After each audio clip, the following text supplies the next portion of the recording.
भक्ति और प्रेम देखकर आशुतोष भगवान शिव अत्यंत प्रसन्न हो गए। बालक ने ज्यों ही होश में आकर अपने नेत्र खोले तो उसने देखा कि सामने एक बहुत ही भव्य और अति विशाल स्वर्ण और रत्नों से बना हुआ मंदिर खड़ा है। उस मंदिर के भीतर एक बहुत ही प्रकाशपूर्ण तेजस्वी ज्योतिर्लिंग स्थापित है। बच्चा प्रसन्नता और आनंद से विभोर होकर भगवान शिव की स्तुति करने लगा।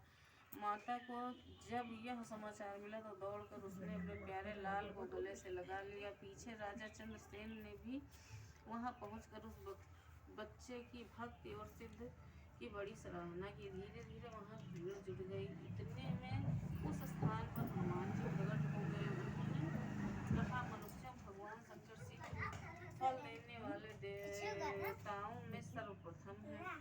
इस बालक की भक्ति से प्रसन्न होकर उन्होंने इसे ऐसा फल प्रदान किया जो बड़े बड़े ऋषि मुनि करोड़ों जन्मों की तपस्या से भी नहीं प्राप्त कर पाते। इस गोप बालक की 8वीं पीढ़ी में धर्मात्मा नंद गोप का जन्म होगा। द्वापर युग में भगवान विष्णु कृष्ण अवतार लेकर उनके यहाँ तरह तरह की लीलाएं करेंगे। हनुमान जी इतना कहकर अंतर ध्यान हो गया। उस स्थान पर भगवान शिव की आराधना करते हैं। अंत में श्रीकर गोप और राजा चंद्रसेन शिवधाम को चले गए। बोलो शंकर भगवान। प्राचीन काल में भीम नामक एक महाप्रतापी राक्षस था। वह काम रूप प्रदेश में अपनी मां के साथ रहता था। वह महाबली राक्षस राज रावण के छोटे भाई कुंभकर्ण का पुत्र था।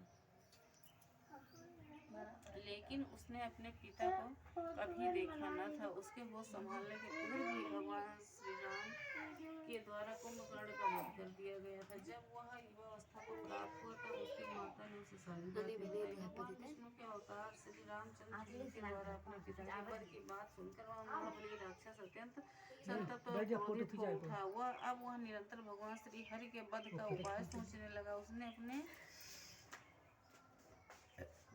अच्छे वर की प्राप्ति के लिए 1000 वर्ष तक कठिन तपस्या की। उसकी तपस्या से प्रसन्न होकर ब्रह्मा जी ने उसे लोक विजयी होने का वर दे दिया।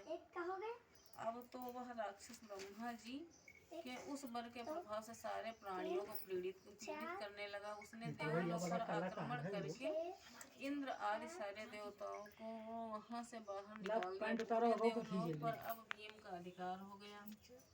इसके बाद उसने भगवान श्री हरि को भी युद्ध में परास्त कर दिया। श्री हरि को पराजित करने के पश्चात उसने कामरूप के परम शिव भक्त राजा सुदक्षिण पर आक्रमण करके उन्हें मंत्रियों अनुचरों सहित बंदी बना लिया। उसके अत्याचारों से वेदों, पुराणों, शास्त्रों और स्मृतियों का सर्वत्र एकदम लोप हो गया।